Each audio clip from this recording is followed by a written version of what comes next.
చేశారు కదా సొంత నియోజకవర్గం అనేసి అని చెప్తున్నాడు ఆయన ఎమ్మెల్యే క్యాండిడేట్ అంట అక్కడ. దాని మీద మీ స్పందన చెప్పండి. బుద్ధి లేని గాడిద బుద్ధి లేని మాటలు మాట్లాడుతూ ఉంటుంది. ఎందుకంటే భారతీయుడిగా పుట్టినప్పుడు ఒకటే ఓటు ఉండాలని తెలియాలి కదా వాడికి. సెలబ్రిటీ అంటాడు, దేశం కోసం పోరాడుతున్నాను అంటాడు, జంజీ కోసం నిలబడతానంటాడు, ఏవేవో ఏదో మాటలు మాట్లాడుతూ ఉంటాడు.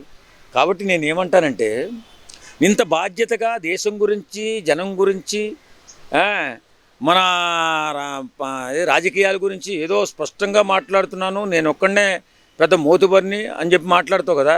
ఒరే నీచుడా, ఒక్క మనిషికి 4 ఓట్లు ఉండకూడదని తెలియదురా.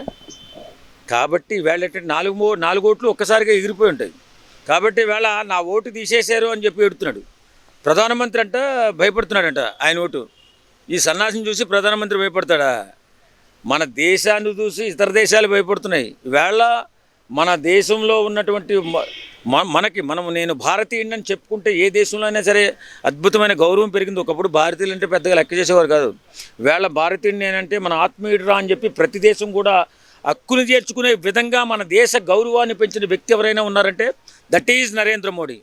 కాబట్టి నేనేమంటానంటే, ఈ ఎదవల మాటల వల్ల, ఇలాంటి దరిద్రుల వల్ల దేశం భ్రష్టుపట్టిపోతుంది. ఈ ప్రకాష్ రాజు గారి వల్ల ఎక్కడా కూడా ఎవరికీ ఒక రకమైన ఉపయోగం కూడా లేదు.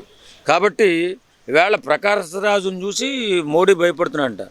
మోడీ భారతదేశ గౌరవాన్ని, భారతదేశ ప్రతిష్టని అద్భుతంగా ముందుకు తీసుకెళ్ళి ఈవేళ ప్రపంచ దేశాలు ఔరా అనిపించుకుంటూ ముందుకెళ్తుంటే ఈ తూతుమ్మరగాడు వచ్చి నన్ను చూసి భయపడి మోడీ ఓటు తీసాడంటాడు. ఓటు తీసేయడానికి కారణం నువ్వు చేసినటువంటి దౌర్భాగ్యం రా, దరిద్రుడా. ఎందుకంటే 4 ఓట్లు ఉండకూడదు ఎక్కడైనా, ఏ దేశంలో అయినా.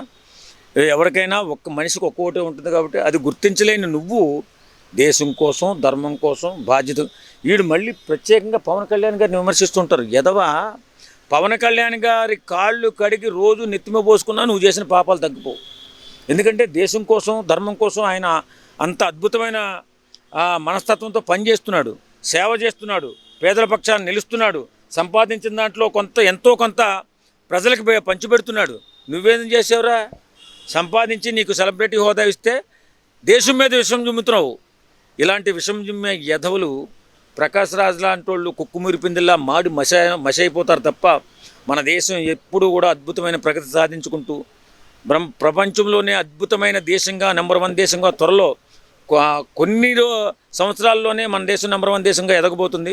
ఇలాంటి కుక్కుమూరి పిందులన్నీ నాశనం అయిపోతాయి. దేశాన్ని ఎవడైతే నాశనం చేద్దామని చూస్తాడో వాళ్ళంతా కూడా పతనం అయిపోతారు. అంటే 4 ఓట్లు తెచ్చుకుంటారా? ఏదో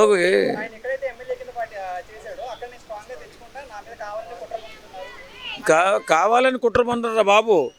మనకు 2 ఓట్లు ఉన్నాయనుకోండి, ఒక రాష్ట్రంలో ఒక ఓటు, ఇక్కడ ఒక ఓటు ఉందనుకో, ఆటోమేటిక్గా అదే వెళ్ళిపోద్ది.